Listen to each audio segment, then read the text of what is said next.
उसने जैसे ही जिज्ञासा में हाथ बढ़ाकर ग्रंथ को छुआ, अगले ही पल ग्रंथ से अग्नि की लपट उठी और सीधा विद्युत के शरीर में समा गया और उसका खून उबलने लगा।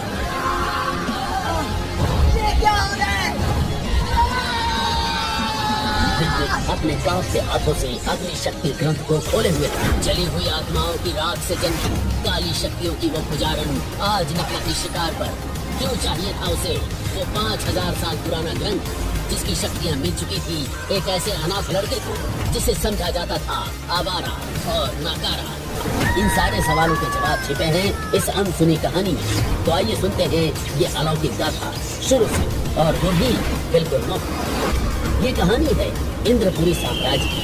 एक ऐसा साम्राज्य जहाँ के लोगों के पास था शक्ति का खजाना। यहाँ कोई हवा में उड़ सकता था, कोई पानी पर चल सकता था, कोई खुद को गायब कर सकता था। ऐसी ही बहुत सी अलग अलग शक्तियाँ थी इंद्रपुरी के लोगों के पास, क्योंकि इनके पास थी देवताओं की वो जादुई गुफा जहाँ सिर्फ शक्ति ही शक्ति थी। लेकिन जितनी बड़ी शक्ति उतना ही बड़ा खतरा, और सबसे बड़ा खतरा था काली शक्तियों का, क्योंकि अगर वो इस गुफा तक पहुंच जाते तो पूरा साम्राज्य विनाश में डूब सकता था। और वही हो रहा था इंद्रपुरी। सदियों से जिन रक्षकों ने इस शक्ति की रक्षा की, उनकी आंखों के सामने काली नगरी की रानी दुदुसी उस शक्ति की तरफ बढ़ चली था।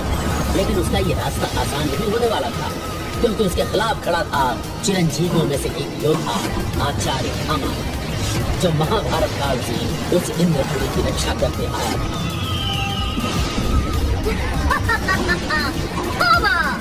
अगर अपने साम्राज्य को बचाना चाहते हो तो रास्ते से हट जाओ। मुझे वो अग्नि शक्ति ग्रंथ दे दो, वरना सब कुछ खाक कर दूंगी। दुदुसी, मैं तुम्हारे इरादे जानता हूँ।